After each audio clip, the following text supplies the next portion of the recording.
Embark on a journey through the vibrant world of manhwa, where each episode is a portal to a realm of imagination, emotion, and excitement.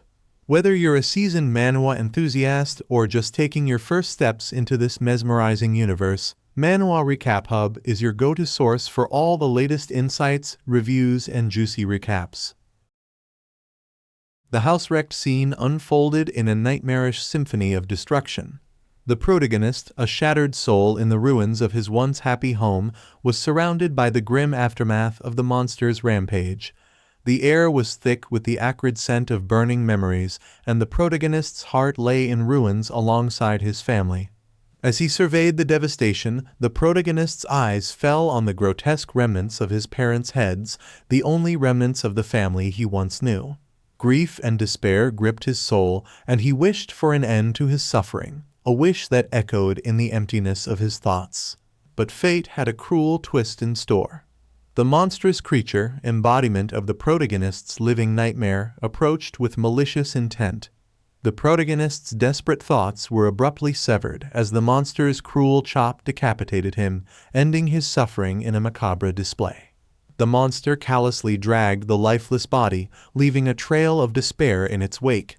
In a horrifying turn, the creature proceeded to devour the protagonist's remains. On the flip side, in the dark recesses of the monster's world, another monster engaged in a conversation with its companion.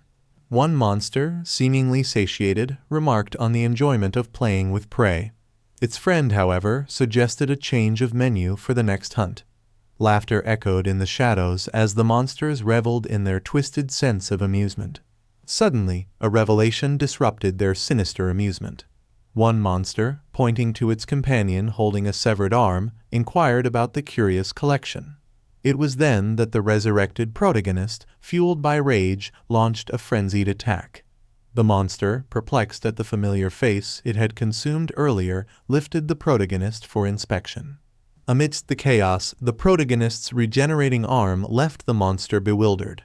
Confusion gave way to a sinister grin as the monsters contemplated the unique nature of their captive. The protagonist, writhing in pain, discovered that his supposed gift of regeneration was nothing but a cruel curse. Years later, in a desolate cave, the protagonist found himself chained to a rock, a mere plaything for the monsters. Hunger fueled their sadistic desires as they tore away at his flesh, leaving him in perpetual agony. The protagonist's body, regenerating at an accelerated rate, offered no respite from the unending torment. As the three-eyed monster contemplated unlocking the protagonist's chains, its companion cautioned against touching the protagonist's hair, a supposed weakness. The chains fell away, and the protagonist was momentarily freed, yet the monster's sadistic game persisted, a relentless nightmare that played out whenever hunger overcame reason. The monster, referring to our protagonist as Lizard Tail, demanded his presence with a cruel tone. However, our protagonist seized the opportunity that the monster's arrogance provided. With a determined glare, he decided to take a swing at the monster, fueled by anger over the taunts and the loss of his family. In response, the monster mocked him callously, reminding him of the grotesque fate that befell his parents. Undeterred, our protagonist charged, shouting at the monster to silence its twisted laughter. The monster, however, showcased its agility, evading our protagonist's attack and leaving him with a missing arm. Unfazed, the monster, now savoring the taste of our protagonist's severed limb, continued its assault. Our protagonist skillfully dodged the onslaught, realizing that the monster was using him as a pawn in its sadistic game.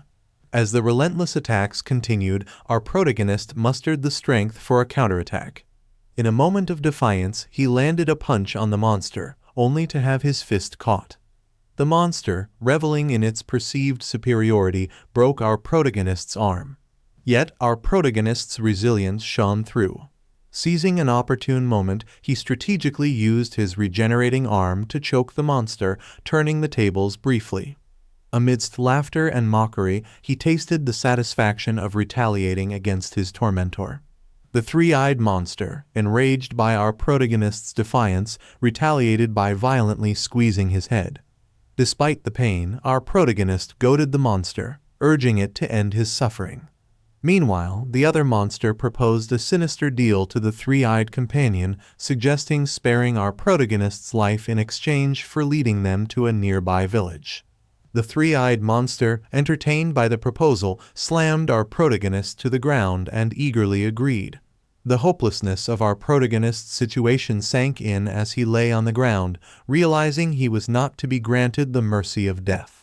In the aftermath, the three-eyed monster sadistically approached our protagonist, mocking his futile struggle. As the other monster dragged him away, leaving a trail of blood, someone observed the scene from a distance.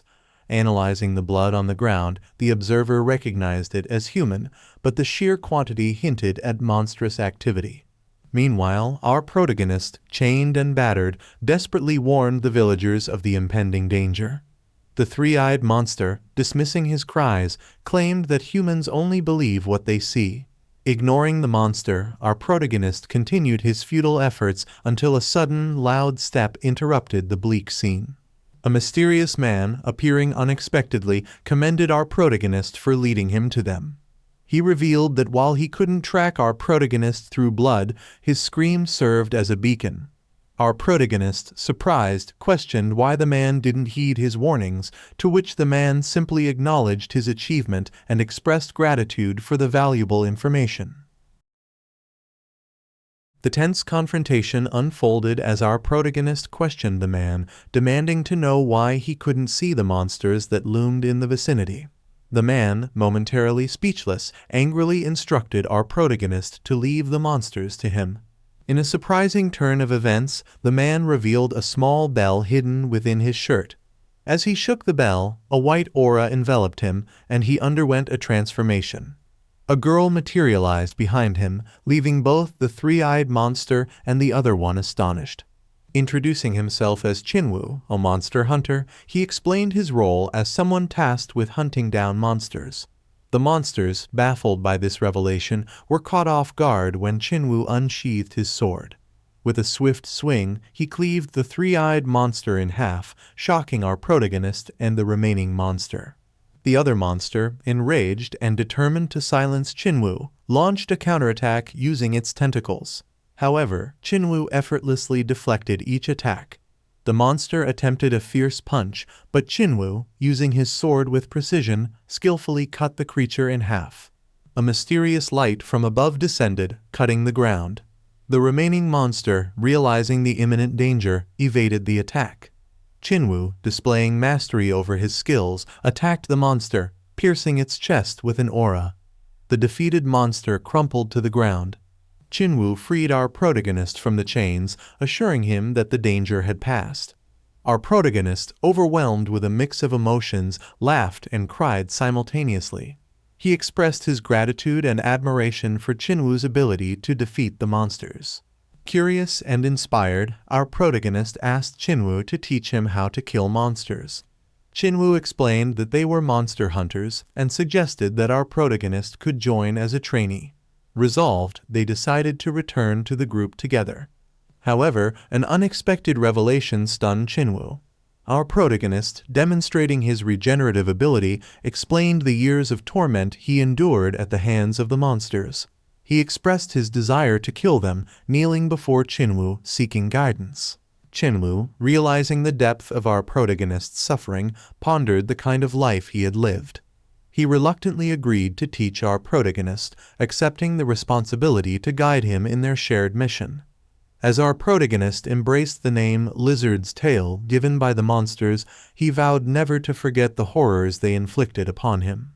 The two unlikely companions set forth on a journey